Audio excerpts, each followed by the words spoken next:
everyone. This is Andreas, pop culture guy.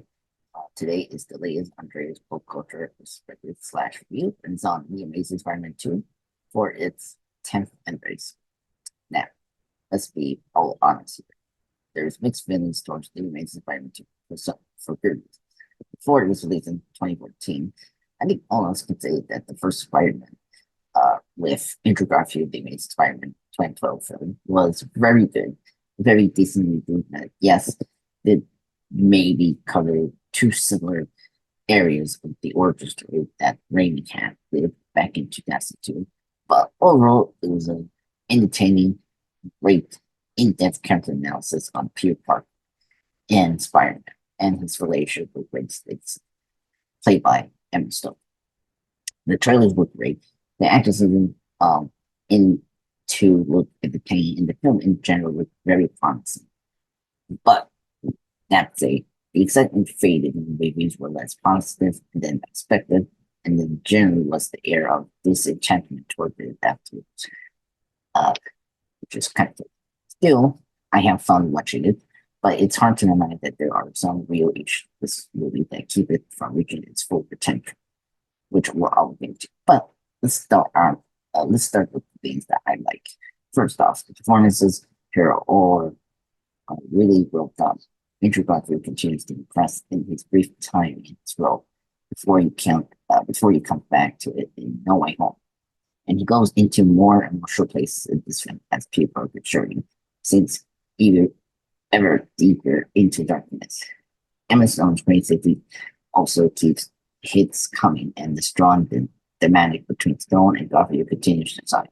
As pretty much was noted that these two dated during the time of the Amazing Spider-Man films filming, first and second. Even it's not seen as much as in the first. Then you got Jamie Foxx. I think he does deliver a strong performance, despite Max Dillon slash Electro is a very one-dimensional character, but especially as the lad.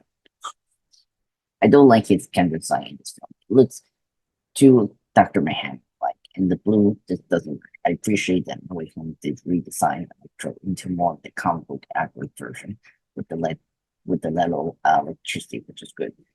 And then with that Dan DeHaan, where I think he was really great as Harry Osborn. I think he has good chemistry with Andrew Garfield.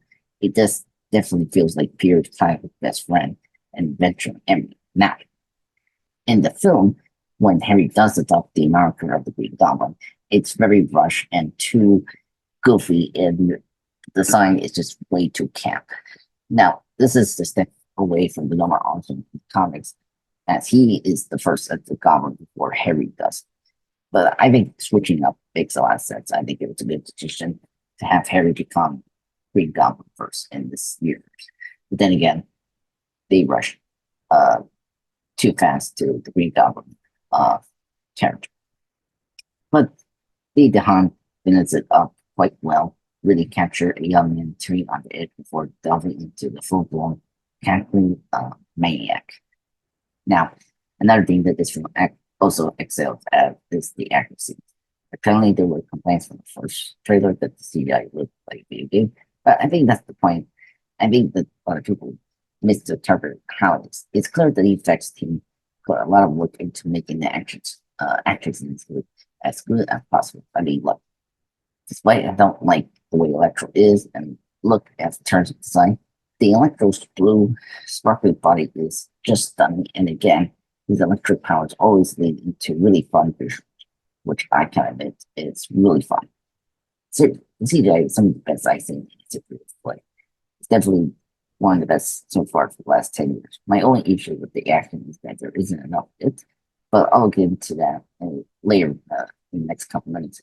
But however, these action sequences also got another major problem in my mind.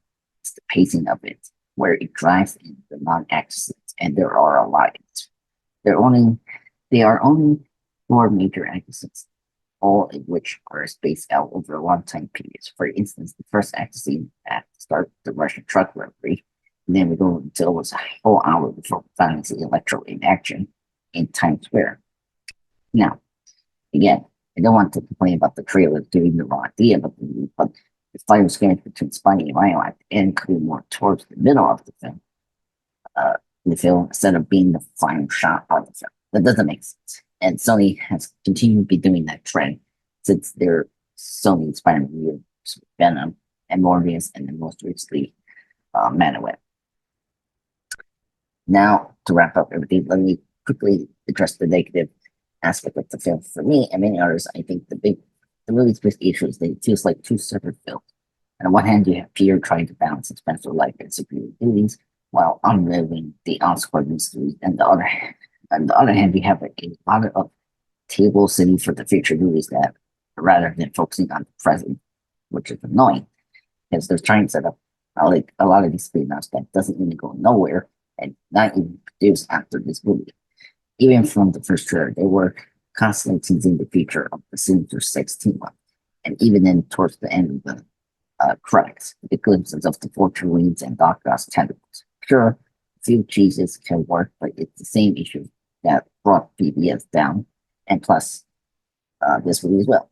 There's just too much focus on the future Avengers rather than just being its own movie. I thought we would see more Peter unveiling the Oscar conspiracy, but this makes things feel disjointed at times. Overall, I can mildly say you can enjoy the film of Amazing Spider-Man 2, but it's not the highs of some of the many great Spider-Man films, like Into the Spider-Verse, Cross the Spider-Verse, Spider-Man 2, or the first Spider-Man Raimi film, or even the Amazing Spider-Man. And of course, the MCU Top Helmet trilogy.